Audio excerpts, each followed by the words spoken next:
Hey guys, welcome to the first episode of That Guy's podcast. Today we got a special guest with us. We got Kofi from SB Nation. You want to introduce yourself, man? Hey guys, welcome. How are you? I'm doing good. Got a solid week ahead of us. Uh, sports are happening, so that's fun. But let's just start this off because I think we're both Mets fans, right? And life of suffering. How are you Yeah, I feeling about mean, this season? I'm feeling okay. I mean, I'm glad we got Lindor. Yeah. Yeah, did you happen to catch that first game? No, I haven't actually. That's the thing. It's just like I'm a really bad baseball fan. It's just like I try to catch as many games as possible, and it ends up being like 13 or 14 a season. Yeah, like that's the same thing with me too. But I always end up catching the first game. But like the bullpen just did the same thing where they just blow it for Degrom, so that was lovely. Uh, Standard stuff. Standard stuff, yeah. But I actually do have an interesting question for you. So I know you do the Fumble Dimension stuff for SB Nation, but what is probably the most fun game to break down? Because I know you did a lot of those. The most fun game to break down so far has been NFL Head Coach because that was a game where they only made two renditions of it, and the second one was a very stripped down version of the first one, where we could still create plays, still run a team, but it was very simple to make in terms of compared to the other videos that we've had to do in terms of like how long it takes prep wise and stuff. So I love when I can make videos that have quicker turnarounds than some that take months to repair. So definitely Head Coach was one of the best ones, and also it was just a blast from the past. And like I think John's play was the one where it was just a singular streak to cut or why did I say Chad Johnson? Calvin Johnson. I don't Yeah. know, man. So But we had a fan vote, yeah. and it was my play. I had a Madden Pro named Young Kiv. He gave his play, and then we had John's play and then Richard's play. So Richard's play almost won, and the reason why is because someone then admitted like a week later that they put bots on the poll and tried to rig the decision towards Richard's play, but John eventually won out. So I don't know if the bot guy decided to just give up on the trying to rig the poll, but John's play eventually won. So Which one of those plays do you think would have worked the best? probably Kivs. I'm gonna say Kivs because the thing about that is that you had four different options, and Kiv with his Madden expertise, it was better against certain defenses, whereas John's play only worked against like cover two, and that was it. The thing about the head coach game is that a lot of the defenses that we played against, they didn't really change over the course of the game. That's the one thing that I noticed is like when a team said they were in cover two, they played cover two basically the entire game, and that's why like for those certain games, Calvin was able to just like destroy the competition. I mean, and even though he was playing against certain other defenses like just cover like or like 46 bear or something, I think that's a real thing, and he was going against those defenses. Like he was not as successful, but he was still able to like get some catches. So that was interesting to just see, and something that I really didn't wasn't able to put in the video in detail because we were already running a long time. Mm. And then what are you looking to do next? Like what game are you taking a look at to do next? So we actually have. So the thing is that we're actually in the Fumble Dimension. We're kind of like restructuring our ideas. Not our not our ideas, but like how we make videos in terms of like how we can make them better for like YouTube consumption. And we're also getting with some of our artists at Secret Base, so Fumble Nation can have its own like templates, its own design, artwork, and art space. So where two Fumble Dimensions are like their final cuts, their final drafts, their The rough cuts of those two Fumble Dimensions are finished.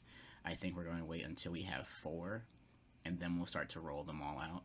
Um, I can't really disclose what we're gonna do yet because the video doesn't look as good as it can be in terms of like the templates and all of that other stuff. So, yeah, but you will be getting a batch of Fumble Dimension episodes. They won't be just one release. It'll be like one, and next week is another one, and next week's another one. So we're trying that roll out instead.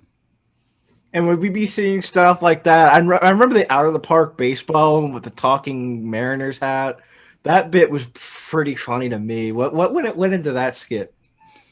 That's good. I was just really bored at the house. I was at my parents'. I was staying there for 5 months, and I and this was at the time when I think the Mariners doc was still like going on. So while John was like making those like videos still, I had a lot of like time on my hands, and I was just like, you know what, let me just add these skits or add these scenes or do whatever because I don't really have that much to do right now in terms of like, yeah, I can finish the Fumble Dimension as it is, but no, if I can add like some on camera or some whatever, like that would just like keep me busy, and then like it will go in the video. So that's what I Yeah, it that's was what I like ended that up. just made the video right there when it was just the Mariners kept doing bad and then those skits came up. Those were just amazing. So that was Yeah, good. That was a good call right there. and I mean it's yeah, it took about a couple of 2 or 3 months to do. So I was happy that the result because the hardest part was playing those baseball games because it took me 2 weeks to finish all the games. So I was like, okay, let me pace these games out. Let me do try to get to 9 or 10 a day. And then 9 or 10 a day. It's a 160 game season. It took me about 16 days. So that was basically the hardest part. And that's what we're thinking about for the new Fumble Dimensions, that we're trying to eliminate the amount of time that it takes for me to do all of this like researching and wrapping up and all of that, because the soccer one took me a couple of weeks as well because I was doing 2 seasons, so that was basically 70 soccer games. um, and we're trying to now go through ideas that like won't take me forever to make the video, so when it comes out. Yeah, like the 2K one. When you guys found out that there was a bunch of just random players that popped up because of the whole position thing, what was that like having to do extra seasons after that? Like, what was the feeling after that? The luckiest thing about simming a 2K season is that those simulations don't take that long. I can sim through a whole season if I wanted to, and it could take me about 3 minutes. And so I was already almost the way through, and I realized that, oh, we are 2K made fake players. Um, but the thing is, with a Fumble Dimension episode, we're never gonna like see an episode and be like, oh, we don't, this is not going the way we want. We're gonna start over. That's not what we're gonna do. We're just gonna like press on and just adjust. So the fact that it took a little bit longer to simulate the seasons was not ideal, but it only took us like a couple more. Only took us like one more day to make, so it wasn't that really that big of a snafu.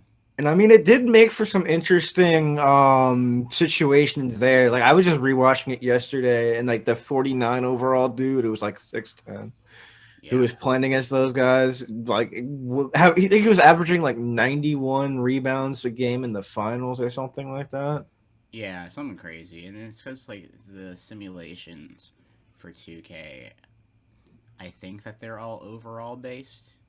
I can't be like accurate for sure, but I don't know how the simulations actually work. But I think that the thing is that I think 2K saw that there's one 6'10" person and everybody else was 5'4". So they basically just like, okay, whatever rebound, this guy has the highest probability of getting it, and so that's how you end up with those kind of inflated stats.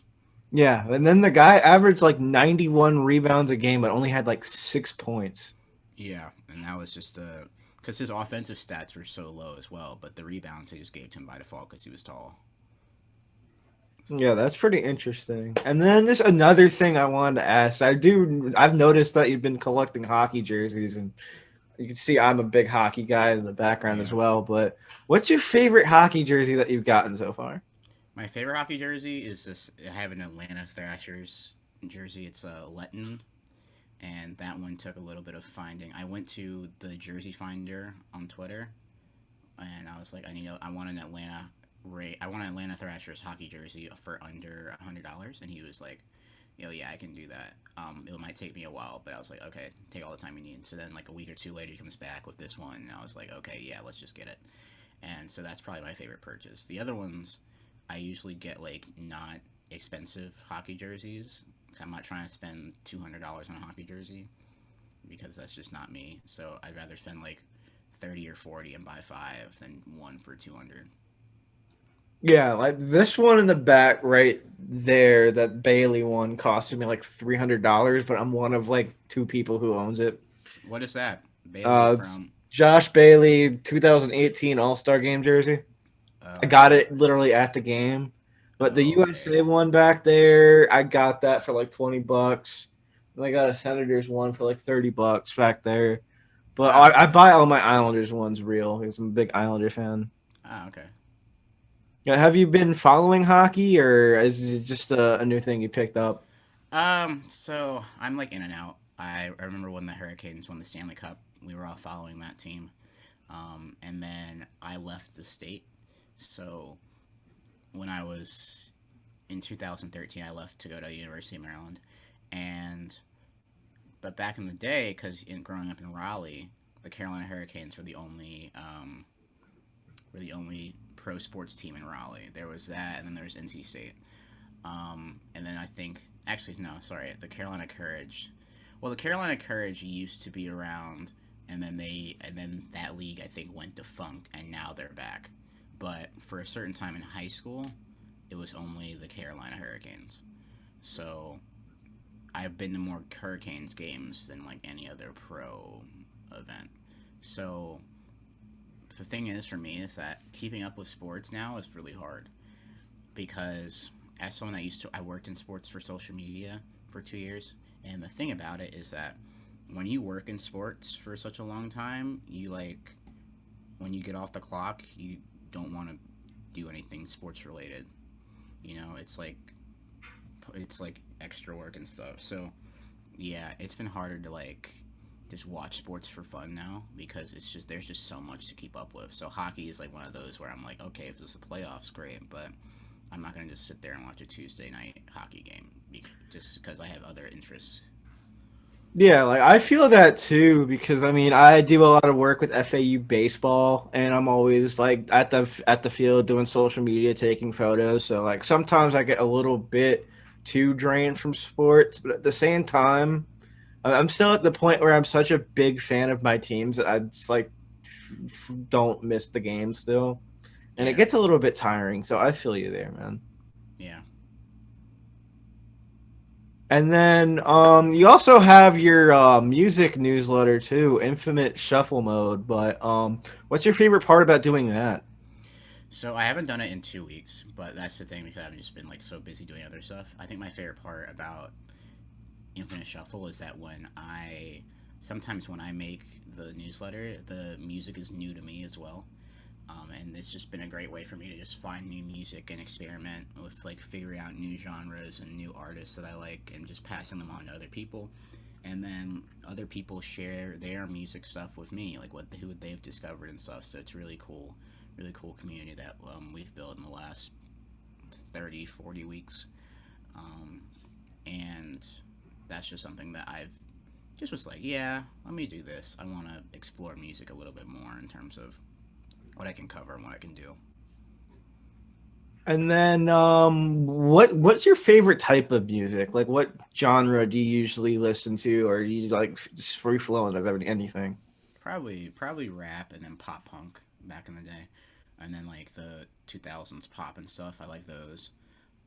But I really go all over the place, honestly, which is great. If you could pick just five artists to listen to for the rest of your life, which five are you taking? All right, I'm gonna go with K Tronada, the producer K Tronada. We're gonna go here with Mac Miller, of course. I'm gonna go with Juice World for 3, and then let's see. I'm gonna go with Moonchild, and then let's see. What was my last one? My last one. What would it be? Huh. Last one. Rock band. No. Oh, Queen. I do Queen. Yeah. Now, there's definitely an interesting bunch for sure. Some of those I haven't heard of, so I got to look those up too. Yeah. But I definitely like the Mac Miller choice. I'm a big Mac Miller fanboy. Yeah, I always regret that I never saw him live. There was a concert at Silver Spring, Maryland, where it was Mac Miller and Goldlink, and we just like didn't go for no reason. So that will always like upset me. But Yeah, I've still never been to a live music event in my entire life. what? So Why? I don't know. I've never had the opportunity to go. But I mean, I also don't drive, so I always need to find someone to take me. And then by that point, I'm like, okay, I guess it's too late for me to get a ride here now, whatever. But Yeah. I have tickets to a Tame Impala concert in October, so that might be my first concert. Oh, okay, cool. But I'll hit you with my five. Okay. Okay, so number one, Mac Miller. I mean, I already let off saying I'm a big Mac Miller fanboy, so I gotta have him in there. Number two, Tame Impala. Number three, Kanye West. Number four, I'm going with the Black Keys. And then number five, I'm going with Billy Joel. Okay. That's a good 5 too. Yeah. Yeah, I grew up on Long Island, so I mean Billy Joel is kind of mandatory at that point. Yeah. Huh. Okay. And then like, I just want to go back to the whole moving from North Carolina to Maryland things. I remember you posted a TikTok talking about how growing up a Duke fan and going to Maryland for college, that was a little bit of a culture shock there with how the Maryland fans treat Duke. So how is that experience like in depth on how that whole thing was like? So basically, I knew growing up that Duke was hated everywhere, right? That's fine. Like I knew every college hated Duke because like I get it. Duke won national championships. Duke had annoying players. Coach K is not the most likable person outside, so I get that. But I went there to Maryland, and they were like, "No, we hate Duke. We like Duke is our number one rival. Everybody, the whole city, like goes up for Duke. They would light bonfires if they beat Duke, and um, storm the court, and all of that. And I didn't understand that until like a couple of months in, where like people never kept talking about it. And I was like, look, I'm not a Duke fan anymore. I'm here. But I'm also not a Maryland fan either. Yet. I was not a Maryland fan yet. Um, so then the first Duke Maryland game, well, the last Duke Maryland game that happened on campus was at Duke, the last Duke Maryland game in like the school history for basketball, and Charles Mitchell, Maryland player, missed the layup to put Maryland ahead, and then Duke hasn't played Maryland since. But Maryland still will talk about Duke forever, endlessly, and Duke thinks about like Carolina and NC State and Wake Forest. While it's like Duke's attention is clearly elsewhere, while Maryland's is fully focused on Duke, and that's what I learned. Hmm. And then, like, are you a Duke fan still now? Are you a Maryland fan, or what's your college basketball alignment at this? I'm not a Duke fan anymore. Like I'm not. That's gone away. I follow that team a lot because like it reminds me the most of like home. Um, I'm familiar with a lot of like and a lot of the Duke players that got recruited.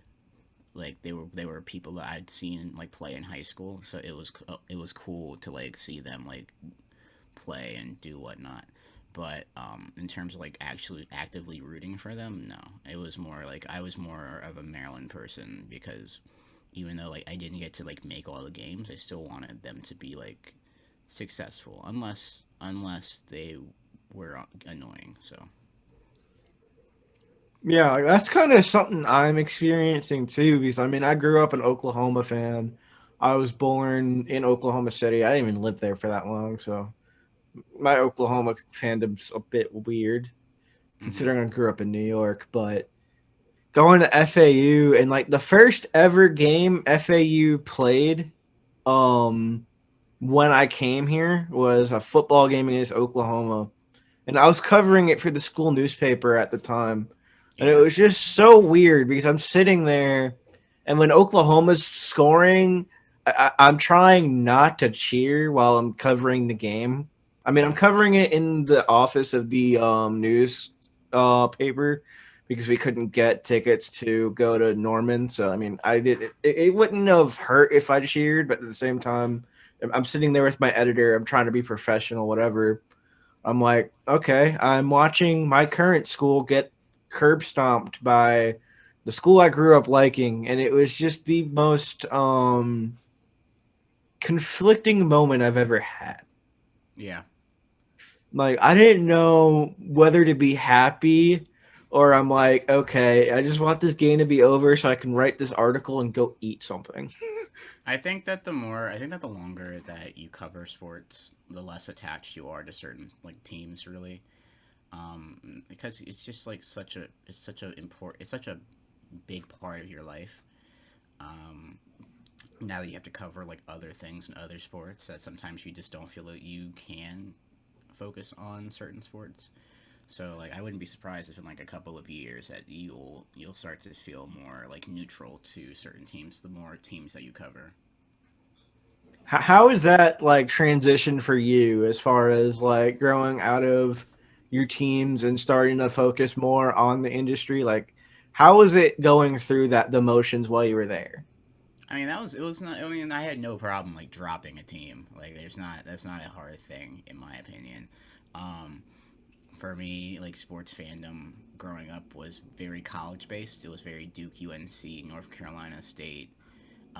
But and like the pro teams, like I had pro teams, sure, but like I wasn't gonna like argue for that. You know what I'm saying? I'm not gonna like argue.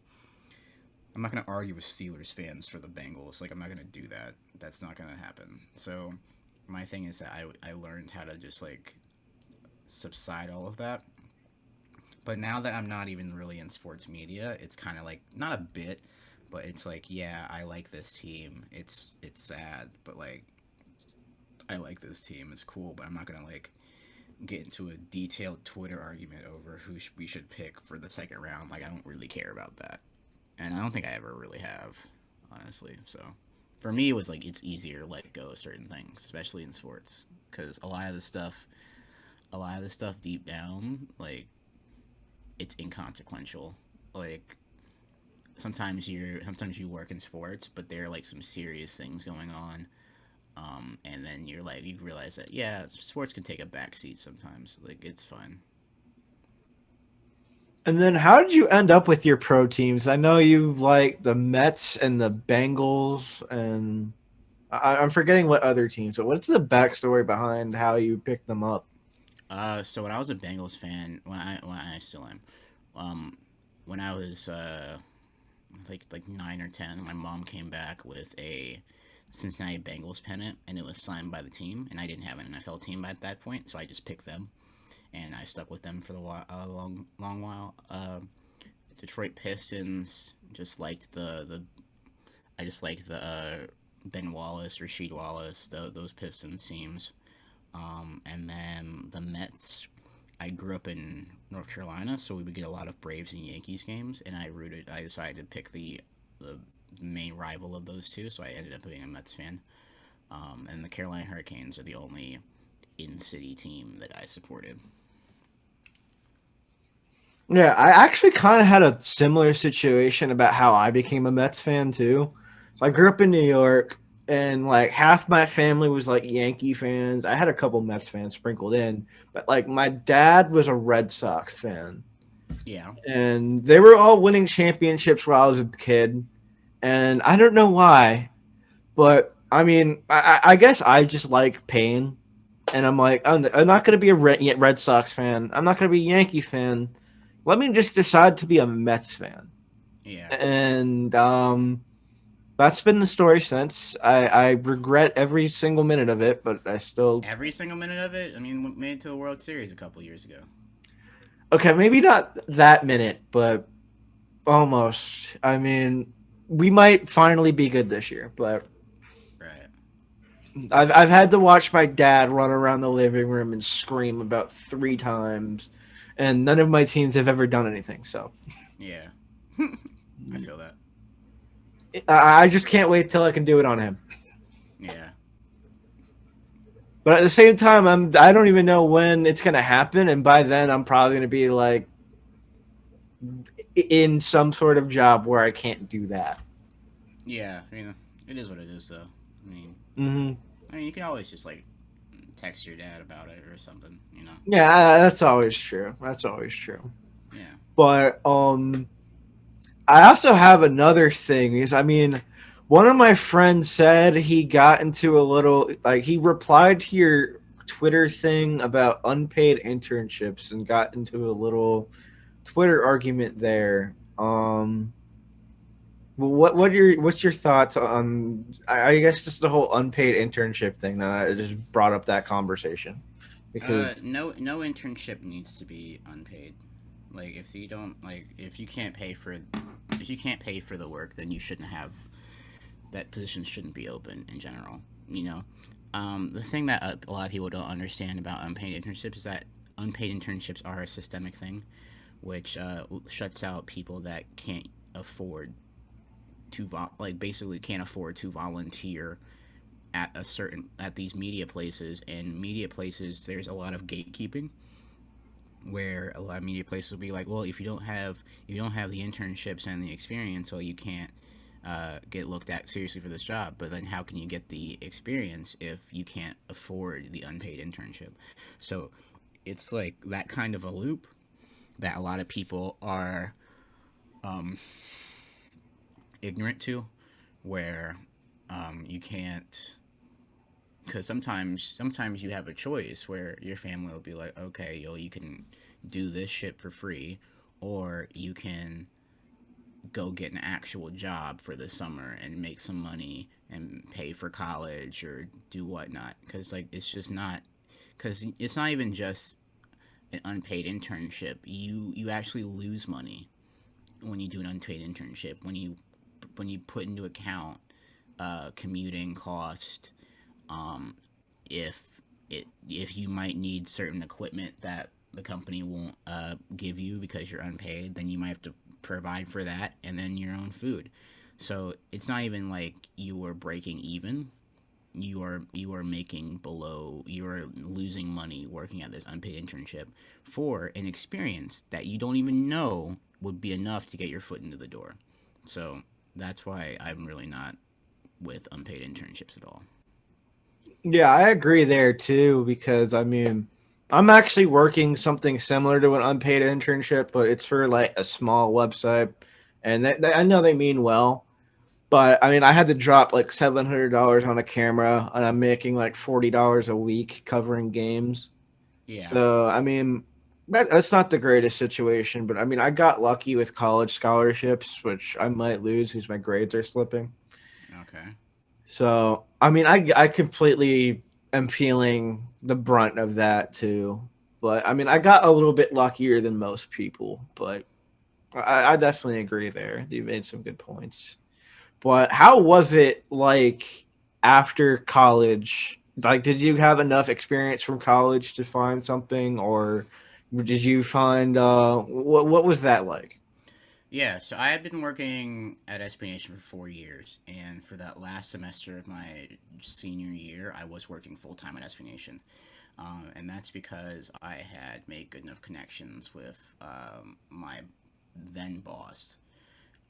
Over time at the University of Maryland, I was able to talk to a bunch of people and just pick the brains of a bunch of people in the sports industry, get them familiar with me, get them familiar with who I am, get them familiar with what I'm working on, what I can do, and then again, another part was building a social media profile in terms of hey, I can make these tweets go viral. I can Photoshop. I can do all of this. I can film video, whatnot. So I was at the Undefeated for 7 months when it first launched, and then my boss then Michael, he called and offered the SB Nation job. So I was set from then, but I was only set from then because I had put in the work for a couple of years prior. So